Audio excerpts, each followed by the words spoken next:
আরে এইটা কি খেয়ে দেখি তো। আরে আমার বসিতে জল ভরা কোথা থেকে আসলো? আরে বালক, তুমি আমার জল ভরাকে ছেড়ে দাও। না না, ছাড়বো না।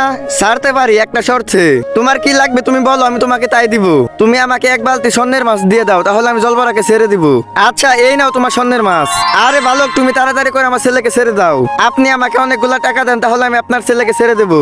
আচ্ছা, এই নাও তোমার টাকা। আরে আমার সিপে তো জলবার আসলো না। এবার অনেক জোরে খুঁটা দিতে হবে, জানি বসিতে জলবার আসে। ইয়া! আরে জলপরি, আমাকে অনেকগুলো টাকা দাও। টাকা? টাকা তো দূরের কথা, তোকে এখন আমি শুয়োর বানিয়ে দিব। কিন্তু কেন? তুমি তো এর আগে সবাইকে টাকা দিছো। এর আগে আমি ওদের দুজনকে টাকা দিছি, কারণ ওরা জলপরাকে জীবিত আমার কাছে ফিরিয়ে দিছে। তার আগে আপনি কি লাল পানি খেতে ভালোবাসেন নাকি আমার মতো পানি খেতে ভালোবাসেন? যারা আমার মতো পানি খেতে ভালোবাসেন তারা অবশ্যই ভিডিওতে লাইক করে চ্যানেলটিকে সাবস্ক্রাইব করে দিন। আর কমেন্ট বক্সে লিখে দিন আপনি কোনটা খেতে ভালোবাসেন। আর তুই কি করছিস? এমন শিকার করছিস একদম ওকে মেরে ফেলছিস। এই নিয়ে আমি তোকে শুয়োর বানিয়ে দিলাম।